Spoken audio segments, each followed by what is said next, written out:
नमस्कार, तपाईलाई पुनः स्वागत छ हाम्रो युट्युब प्रोग्राममा। म रमेश आज फेरि पनि निकै नै जोरदार टिप्सहरू, जोरदार टुल्सहरू लिएर उपस्थित भएको छु।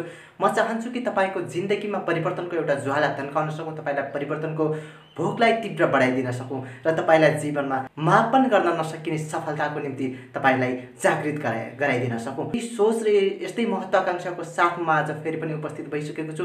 कृपया अन्तिमसम्म साथमा रहनुहोला, किनभने आज हाम्रा निकै नै चर्चित, निकै नै शक्तिशाली दार्शनिक व्यक्तित्व स्वामी विवेकानन्दज्यूको दर्शनबाट म यहाँ चर्चा गर्दैछु, कुराकानी गर्दैछु। अन्तिमसम्म साथमा रहनुहोला। तपाईलाई चमत्कार, शक्ति, जादु यो विषयमा विश्वास छ या छैन? तर मलाई विश्वास छ। तर म त्यो जादुमा विश्वास गर्दिनँ, त्यो चमत्कारमा विश्वास गर्दिनँ जो व्यक्तिको आँखा छालेर गर्ने गरिन्छ। म त्यो चमत्कार, त्यो जादुमा विश्वास गर्ने गर्छु जो कि वास्तविक जीवनमा गरिन्छ, जुन जीवन कार्यमा गरिन्छ, जुन जीवन भोगाइमा गरिन्छ, जुन सफलताको निम्ति गरिन्छ। म त्यो जादु, त्यो चमत्कारमा विश्वास गर्छु। तर त्यो चमत्कारको विकास कसरी हुन्छ, त्यो चमत्कार कसरी प्राप्त गर्न सकिन्छ, आफूले हाम्रो जिन्दगीमा चमत्कार कसरी गर्न सक्छौँ, हामीले सफल कसरी हुन सक्छौँ, यो कुरालाई म यहाँ प्रस्तुत गर्दैछु। नम्बर 1 टुल्स अथवा चाहिँ नम्बर 1 टिप्स, हामी आफ्नो शक्तिलाई पहिचान गरौँ। हामी आफूभित्रको शक्तिलाई पहिचान गरौँ। हामी मान्छे छौँ नि, हामी सुख बाहिर खोज्छौँ, खुसी बाहिर खोज्छौँ, सफलता बाहिर खोज्छौँ, तर त्यो सबै हामी आफूभित्र छ। हामीले आफूलाई पहिचान गर्न सकिरहेका छैनौँ, आफ्नो शक्तिलाई पहिचान गर्न सकिरहेका छैनौँ। हामी सफल हुनको निम्ति जुन चाहिने पदार्थ हो, जुन शक्ति हो, जुन चमत्कार हो, त्यो हामी आफूभित्र छ। त्यो आफूले हामी भित्र लुकाएर राखेका छौँ। हामीले आफ्नो शक्तिलाई पहिचान गर्न सकेका छैनौँ। हात्तीले एउटा जन्जिरमा अड्किएर बस्छ, जिन्दगीभरि उसले आफ्नो एउटा चाहिँ सानो जन्जिरमा अड्किएर बसेको हुन्छ, तर ऊ भित्रको जुन शक्ति छ, जुन एउटा चाहिँ पावर छ, उसले सिङ्गो एउटा पहाडलाई तान्न सक्ने, पहाडलाई भत्काउन सक्ने जुन पावर छ, त्यसलाई उसले पहिचान गरेको हुँदैन, आफ्नो शक्तिलाई पहिचान गरेको हुँदैन, चिनेको हुँदैन, जसको फलस्वरूप उसले जिन्दगीभरि एउटा त्यान्द्रमा अड्किएर बस्नुपर्ने हुन्छ। जिन्दगीभरि उसले एउटा शक्तिशाली भएर पनि एउटा चाहिँ शारीरिक रूपले दुर्बल, शारीरिक रूपले निर्बल व्यक्तिको एउटा मान्छेको इसारामा उसले जिन्दगीभरि रहनुपर्ने हुन्छ। त्यसैले हामी भित्र पनि त्यो शक्ति छ। हामी भित्र यो ब्रह्माण्डको शक्तिको स्वामित्व छ। यो ब्रह्माण्डको सम्पूर्ण शक्तिको स्वामित्व हामी आफूमाथि छ। हामी आफू नै यो ब्रह्माण्डको स्वामी हौँ। हामी भित्र जुन अनलिमिटेड पावर छ, जुन शक्ति छ, त्यसलाई हामीले पहिचान गरौँ। जुन दिन हामीले यसको पहिचान गर्नेछौँ, जुन दिन हामीले यसलाई चाहिँ बुझ्न सक्नेछौँ, चिन्न सक्नेछौँ, त्यो दिन हामी यो संसारलाई जित्न सक्नेछौँ, यो संसारको एकलौटी शासन गर्न सक्नेछौँ। त्यसको लागि हामीले आफूभित्रको शक्तिलाई, आफूभित्रको जुन अनलिमिटेड पावर छ, आफूभित्रको जुन रहस्य छ, त्यो रहस्यलाई पहिचान गर्नुपर्ने आवश्यक छ।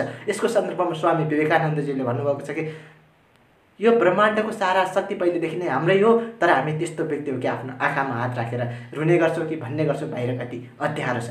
यो अन्धकार हामी आफूले निर्माण गरेका छौँ, यो अन्धकार हामी आफूले बनाएका छौँ, ताकि हामी जबसम्म आफ्नो आँखामा हात राखिरहन्छौँ तबसम्म हामीले यो संसारको उज्यालोलाई कसरी चिन्न सक्छौँ, यो संसारको अवयवहरूलाई कसरी पहिचान गर्न सक्छौँ, यो संसारलाई कसरी पहिचान गर्न सक्छौँ। त्यसको लागि त हामीले आफ्नो आँखाबाट हात हटाउनै पर्ने हुन्छ र आफ्नो शक्तिलाई पहिचान गर्नुपर्ने हुन्छ, यो उज्यालोलाई पहिचान गर्नुपर्ने हुन्छ। यसको मतलब यो हो कि हामी भित्र जुन शक्ति छ, हामी भित्र जुन ब्रह्माण्ड छ, त्यसलाई पहिचान गर्नको लागि हाम्रो मनको जुन अन्धकार छ, हामी सधैँ बाहिर मात्र खोजिरहेका छौँ, हामीले आफूभित्र, हाम्रो आत्माभित्र हामीले खोजिरहेका छौँ। आफूभित्रको शक्तिको हामीले मूल्याङ्कन गर्न सकिरहेका छैनौँ, यसलाई पहिचान गर्न सकिरहेका छैनौँ। जब हामीले यसको पहिचान गर्नेछौँ, जब हामीले यसलाई चिन्नेछौँ, तब यो संसारको कुनै पनि त्यस्तो शक्ति उत्पन्न छैन, संसारमा कुनै पनि त्यस्तो शक्ति जन्मेको छैन जसले हामीलाई हाम्रो जीवनमा बाधा ल्याउन सकोस्, हाम्रो सफलतामा बाधक बन्न सकोस्, हाम्रो खुसीमा बाधक बन्न सकोस्, हाम्रो सुखमा अडचन बन्न सकोस्। त्यस्तो कुनै पनि शक्ति निर्माण हुने छैन जब तपाईँले आफूभित्रको शक्तिलाई पहिचान गर्नुहुनेछ। यो थियो फर्स्ट टिप्स। अब सेकेन्ड टुल्स छ, सेकेन्ड टिप्स, आफूलाई दुर्बल नसोच्नुहोस्। जबसम्म हामी आफूलाई दुर्बल सोच्छौँ, हामी आफूलाई कमजोर सोच्छौँ, हामी आफूलाई निर्बल सोच्छौँ, 99% सम्भव छ कि हामी जीवनभरि यो संसारमा दुर्बल भएर नै रहनेछौँ, निर्बल भएर नै रहनेछौँ, कमजोर भएर नै रहनेछौँ र असफल भएर नै रहनेछौँ। जबसम्म कमजोर आफू भइन्छ, जबसम्म असफल भइन्छ, अनि त्यो सुख कहाँ हुन्छ, त्यो खुसी कहाँ हुन्छ? त्यो सुख र खुसीको निम्ति हामी आफूलाई चाहिँ बलवान साबित गर्नुपर्ने हुन्छ। हामी आफूभित्रको जुन इनर्जी छ, हामी आफूभित्रको जुन शक्ति छ, त्यसलाई चिन्नुपर्ने हुन्छ, पहिचान गर्नुपर्ने हुन्छ, त्यसलाई दैनिक जीवनमा आफ्नो वास्तविक जीवनमा यथार्थ रूपले लागू गर्नुपर्ने हुन्छ। जबसम्म हामी त्यसलाई चाहिँ हामी आफूलाई चाहिँ दुर्बल बनाइरहन्छौँ, हामी आफूलाई चाहिँ निर्बल बनाइरहन्छौँ। यो संसारमा त्यस्तो कुनै पनि प्रभावकारी रोग छैन जति हामी आफूलाई दुर्बल र निकम्मा बनाउने रोग। जति सशक्त छ, जति व्यापक छ, त्यति अर्को कुनै संसारमा रोग छैन। यो प्रत्येक व्यक्तिको मनमा उब्जिन्छ, यो रोग प्रत्येक व्यक्तिको मस्तिष्कमा उब्जिने रोग छ, जसले गर्दा हामीलाई सधैँ पछाडि पारिरहन्छ, जसले गर्दा हामीलाई सधैँ फेल बनाउँछ, सधैँ असफल बनाउँछ। यो संसारमा 99% व्यक्तिहरू यो कारणले गर्दा असफल हुने गर्छन्। केवल 1% व्यक्तिले मात्र आफूलाई बलवान सक्षम सोच्दछ र आफ्नो अनलिमिटेड पावर, आफूभित्रको जुन चमत्कारिक शक्ति छ त्यसलाई विश्वास गर्छ, त्यसलाई पहिचान गर्छ, अनि 1% मान्छे मात्र जीवनमा सफलता प्राप्त गर्दछ। त्यसैले हामी आफूलाई कमजोर बनाउनु भनेको महाअपराध हो। यसको सन्दर्भमा विवेकानन्दजीले भन्नुहुन्छ कि कहिल्यै नसोच्नुहोस् कि आत्माको लागि यो संसारमा कुनै पनि कुरा असम्भव छ, कुनै पनि काम असम्भव छ। यदि संसारमा कुनै पनि पाप छ भने त्यो हो आफूलाई दुर्बल सोच्ने। हामी आफूलाई दुर्बल सोच्नु भनेको हामी भित्रको जुन असीमित शक्तिको बीज छ त्यसलाई उम्रिन नदिएर मार्नु हो। अनि योभन्दा ठुलो पाप के हुन सक्छ? हामी आफ्नो सुखलाई, हामी आफ्नो खुसीलाई र हामी आफ्नो सफलतालाई हामी भित्रै निमोठेर मार्नु हो। अनि योभन्दा ठुलो पाप के हुन सक्छ? योभन्दा ठुलो अपराध के हुन सक्छ? त्यसैले हामी आफैलाई जुन कमजोर सोचिरहन्छौँ, हामी आफैलाई जुन निर्बल बनाइरहन्छौँ, दुर्बल बनाइरहन्छौँ, योभन्दा ठुलो पाप यो संसारमा पनि केही पनि छैन। त्यसैले आफूलाई कहिले पनि कमजोर नसोच्नुहोस्, आफूलाई कहिले पनि दुर्बल नसोच्नुहोस्। फलस्वरूप तपाईँ अवश्य पनि सफल हुनुहुनेछ। तपाईँले त्यो सुख, त्यो ऐश्वर्य प्राप्त गर्नुहुनेछ जुन तपाईँको महत्त्वाकांक्षा छ। यो थियो दोस्रो टिप्स। अब हामी तेस्रोतर्फ जाउँ। तेस्रो टुल छ महान सोच निर्माण गर्नुहोस्। हामी भनाइ छ नि, हामी आज जुन अवस्थामा छौँ हिजोको सोचको परिणाम हो, र हामी भोलि जुन अवस्थामा पुग्नेछौँ त्यो आजको सोचको परिणामले हुनेछ। त्यसैले हामी यदि हाम्रो सोचकै परिणामले गर्दा हाम्रो जीवन निर्धारित हुन्छ भने, हाम्रो खुसी र सुख निर्धारित हुन्छ भने किन हामी महान नसोच्ने, किन हामी सानो सोच्ने त? हामी सानो किन प्राप्ति गर्ने? किनकि हामी त स्वयं ब्रह्माण्डमा स्वामित्व प्राप्त गरेर जन्मेका छौँ, यो ब्रह्माण्डमा राज गर्न जन्मेका हौँ। त्यसैले हामीले सपना सधैँ ठुलो राखौँ, हामीले सोच सधैँ ठुलो राखौँ। हाम्रो सोच सङ्कीर्ण हुनु हुँदैन, हाम्रो सोच सानो हुनु हुँदैन। हाम्रो सोचको दायरा जति सानो बन्दै जान्छ, सम्भव छ हामी कहिले पनि सफल हुन सक्दैनौँ, हामीले कहिले पनि महान कुरा प्राप्त गर्न सक्दैनौँ। संसारका जति पनि महान व्यक्तित्वहरू छन्, संसारका जति पनि महान सफल व्यक्तित्वहरू छन्, जसले यो संसारलाई परिवर्तन गरे, संसारलाई परिवर्तन गर्ने प्रयत्न गरे, संसारलाई परिवर्तन गर्ने साहस गरे, उनीहरूले कहिले पनि सानो सोचेका थिएनन्, उनीहरूले कहिले पनि सानो सपना देखेका थिएनन्। त्यसैले सोचको विस्तार गर्नुहोस्, सोचको दायरा बढाउनुहोस्, अनि आफ्नो सोचलाई जति विकसित गर्नुहुन्छ, जति आफ्नो सोचलाई बढाउँदै जानुहुन्छ, सम्भव छ तपाईँ जीवनमा धेरै ठुलो कुरा प्राप्त गर्न सक्नुहुन्छ। जुन तपाईँको महत्त्वाकांक्षा हो, जुन तपाईँको सपना हो, जुन तपाईँको सोच हो, त्यो अवश्य पनि प्राप्त गर्न सक्नुहुन्छ। त्यसैले सोचलाई कहिले पनि साँघुरो नबनाउनुहोस्, आफ्नो सोचलाई कहिले पनि सीमित घेरामा नराख्नुहोस्, ताकि जसले गर्दा हाम्रा सपनाहरू, हाम्रो महत्त्वाकांक्षाहरू र हाम्रा जुन शक्ति हो, हाम्रो जुन अनलिमिटेड चमत्कारिक पावर हो, त्यसलाई चाहिँ हामीले कहिले पनि त्यसलाई हामीले सङ्कुचन बनाउन हुँदैन। त्यसलाई हामीले विस्तार गर्नुपर्छ, विकास गर्नुपर्छ। त्यसको लागि हामीले सपना पनि ठुलो बनाउनु र सोच सदा महान राख्नु आवश्यक छ। यसको सन्दर्भमा स्वामी विवेकानन्दज्यूले पनि भन्नुभएको छ। उहाँले भन्नुभएको छ कि हामी त्यही हौँ जो हाम्रो सोचले बनाएको छ। त्यसैले यो कुरामा ध्यान राख्नुहोस् कि तपाईँ के सोच्नुहुन्छ। त्यसैले आफ्नो सोचको दायरा बढाउनुहोस्, आफ्नो सोच सधैँ सकारात्मक बनाउनुहोस्, आफ्नो सोच सफलतातर्फ प्रेरित हुने किसिमको सोचहरू बनाउनुहोस्। सधैँ मानव हुनुको हेतुले जुन तपाईँले उत्तरदायित्व वहन गर्नुपर्नेछ त्यो कुरा मात्र सोच्नुहोस्। जुन तपाईँको सफलताको महत्त्वाकांक्षा छ, जुन तपाईँको सपना छ त्यो सोच्नुहोस्। जुन तपाईँले चाहिँ संसारलाई गरेर देखाउनु छ, एउटा सन्देश दिनु छ, त्यो सोच बनाउनुहोस्। यो थियो तेस्रो पोइन्ट। अब हामी चौथोतर्फ जाउँ। चौथो छ असल विचार निर्माण गर्नुहोस्। असल विचार के हो त? असल विचार सदा रचनात्मक हुने गर्छ, असल विचार सदा विकास गर्न मिल्ने, असल विचार सदा सफलतातर्फ उन्मुख हुने गर्छ, असल विचार सम्पूर्ण मानव हितको लागि हुन्छ र असल विचार सधैँ परोपकारी हुन्छ, असल विचार सधैँ सकारात्मक हुन्छ। त्यसैले हामी असल विचार निर्माण गरौँ। हाम्रो यो तपाईँलाई त थाहा छ होला, जुन चेतन मन र अवचेतन मनको सम्बन्धमा यदि थाहा छैन भने पनि बुझ्नुहोस्, सुन्नुहोस्। चेतन मन हाम्रो त्यो हो जुन सिर्जना गर्छ, जसले अवचेतन मन त्यो हो जसले त्यो सृजनालाई रोप्ने गर्छ। त्यो सृजना अवचेतन मन भनेको त्यो जमिन हो, त्यो उत्पादनशील भूमि हो। त्यसलाई यो कुरा थाहा हुँदैन कि कुन बिउ असल हो, कुन बिउ खराब हो, तर उसको काम त्यसलाई प्रोडक्सन गर्ने, त्यसलाई रिप्रोडक्ट गर्ने, उसको अवचेतन मनको काम हो। त्यसैले जुन विचार हाम्रो चेतन मनले निर्माण गर्छ त्यो हाम्रो अवचेतन मनमा गएर रोपिन्छ, हाम्रो अवचेतन मनमा गएर रेकर्ड हुन्छ। फलस्वरूप हामीले चाहिँ त्यही गर्छौँ जुन हाम्रो अवचेतन मनले रेकर्ड गरेको हुन्छ, जुन हाम्रो अवचेतन मनमा गएर बसेको हुन्छ। त्यसले हामीले चाहेर होस् या नचाहेर होस्, तर हामी चाहेर होस् या नचाहेर हामीले जस्तो खालको विचारहरू निर्माण गर्छौँ त्यसले स्वत आफूमा रेकर्ड गरेर राख्छ र त्यो हाम्रो उसले जबरजस्ती त्यो हाम्रो व्यवहारमा देखाइदिन्छ, उसले हाम्रो भौतिक समतुल्यमा रूपान्तरण गरिदिन्छ।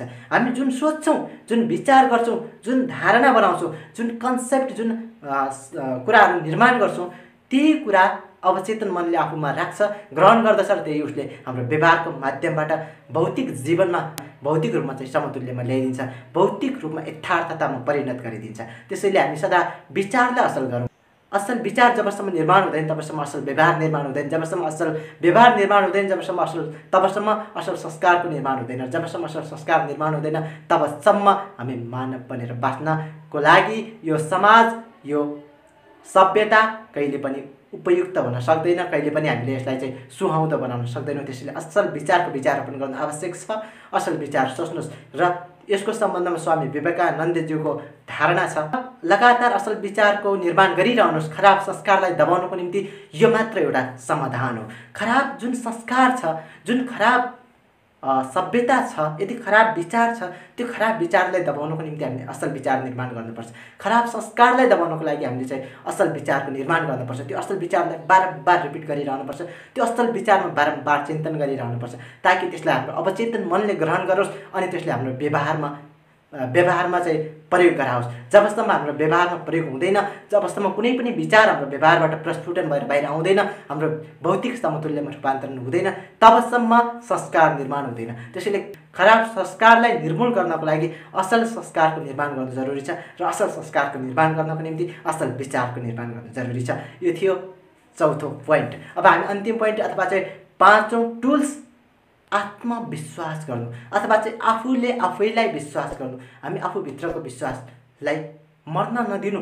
हाम्रो विश्वास भनेको के हुनुपर्छ भने हो मैले गर्न सक्छु, सबै कुरा म गर्न सक्छु, मैले गर्न नसक्ने कुनै पनि कुरा छैन, मैले गर्न नसक्ने कुनै पनि काम छैन।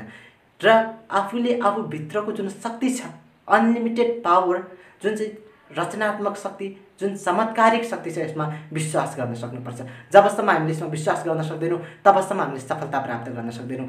जबसम्म हामी आफैलाई विश्वास गर्न सक्दैनौँ भने हामी ईश्वरलाई पनि विश्वास गर्न सक्दैनौँ। ईश्वर भनेको शक्ति हो, ईश्वर भनेको सुख हो, ईश्वर भनेको सन्तुष्टि हो। जबसम्म हामी आफूलाई विचार गर्न सक्दैनौँ, विश्वास गर्न सक्दैनौँ तबसम्म हामीले शक्तिलाई विश्वास गर्न सक्दैनौँ। जबसम्म शक्तिलाई विश्वास गर्न सक्दैनौँ तबसम्म ईश्वरप्रतिको विश्वास के हुन्छ, तबसम्म हामीले ईश्वरप्रति पनि विश्वास गर्न सक्दैनौँ। त्यसैले शक्तिमा विश्वास गर्नुहोस्, कुनै बाहिरी शक्तिमा होइन, आफूभित्रको शक्तिमा विश्वास गर्नुहोस्, आफूमा अन्तर्निहित शक्तिमा विश्वास गर्नुहोस् ताकि तपाईँले हर एक कदमलाई सफलतापूर्वक अगाडि बढाउन सक्नुहुनेछ।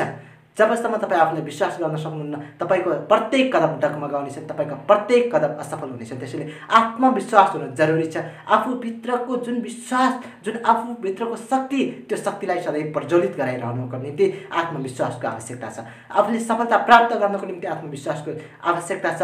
जबसम्म हामी आफूलाई विश्वास गर्न सक्दैनौँ तबसम्म कहिले पनि सफल हुन सक्दैनौँ। यसको सन्दर्भमा पनि स्वामी विवेकानन्दज्यूको पावरफुल फिलोसफी छ। उहाँले भन्नुहुन्छ जबसम्म तपाईँ आफूलाई विश्वास गर्न सक्नुहुन्न तबसम्म तपाईँले ईश्वरलाई पनि विश्वास गर्न सक्नुहुन्न। अर्थात् स्वामी विवेकानन्दज्यूले पनि यही भन्नुहुन्छ कि जबसम्म तपाईँ आफूभित्रको शक्तिलाई विश्वास गर्न सक्नुहुन्न, आफूलाई विश्वास गर्न सक्नुहुन्न तबसम्म तपाईँले ईश्वरलाई विश्वास गर्न सक्नुहुन्न। जबसम्म तपाईँले ईश्वरलाई विश्वास गर्न सक्नुहुन्न तबसम्म शक्ति, सामर्थ्य, सुख, समृद्धि, सफलता इम्पोसिबल। त्यसैले आफूभित्रको शक्तिलाई विश्वास गर्नुहोस्, आफूलाई विश्वास गर्नुहोस्, आत्मविश्वासमा अडिग रहनुहोस् ताकि तपाईँले आफूलाई बारम्बार भन्नुहोस् कि हो म यो गर्न सक्छु, मैले यो गर्न सक्छु, मैले गर्न नसक्ने केही पनि काम छैन, म संसारमा सफल व्यक्तित्व भएर बाँच्न सक्छु, म संसारको एउटा प्रतिनिधि भएर बस्न सक्छु, म प्रतिनिधि भएर प्रतिनिधिको रूपमा जन्मिन सक्छु, प्रतिनिधिको रूपमा उदय हुन सक्छु, उदाउन सक्छु। त्यसैले तपाईँ आत्मविश्वासमा रहनुहोस्, आफूलाई विश्वास गर्नुहोस्, तपाईँको जीवन सफल रहोस्, शुभ रहोस्। अन्तिम समय हेरेर साथ दिनुभयो तपाईँलाई धेरै धेरै धन्यवाद। हाम्रो आज तपाईँलाई अन्तिममा म भन्न चाहन्छु तपाईँलाई आजको भिडियो कस्तो लाग्यो, यदि मन परेमा कृपया लाइक गर्न नबिर्सनुहोला र यदि कुनै जिज्ञासा, सल्लाह सुझाव तथा प्रतिक्रिया भए कमेन्ट गर्नुहोला र अन्तिममा यो पनि भन्न चाहन्छु कि यदि तपाईलाई हाम्रो च्यानल प्रभावकारी लाग्यो, हाम्रा भिडियोहरू प्रभावकारी लाग्छ भने कृपया च्यानल सब्स्क्राइब गरेर पनि जानुहोला, किनभने हामी सधैँ यस्तै जीवनोपयोगी सिद्धान्तहरू, जीवनोपयोगी फिलोसफीहरू लिएर उपस्थित हुने गर्छौँ, जीवन उपयोगी टुल्सहरू ल्याएर उपस्थित हुने गर्छौँ। कृपया हाम्रो च्यानललाई सब्स्क्राइब गर्नुहोस्, भिडियो सेयर गर्नुहोस्, ताकि धेरैभन्दा धेरै नेपालीसम्म यो सफलताको भोग जगाउने भिडियो पुग्न सकोस्, यो एउटा मानवीय फिलोसफी पुग्न सकोस्। तपाईँ समक्ष यही मेरो अन्तिम अनुरोधको साथसाथै म अर्को श्रृङ्खलामा पुनः भेट गर्ने बाचा गर्दै अहिलेको लागि पनि म बिदा हुन चाहन्छु। तपाईँको जीवन सुफल होस्। नमस्कार।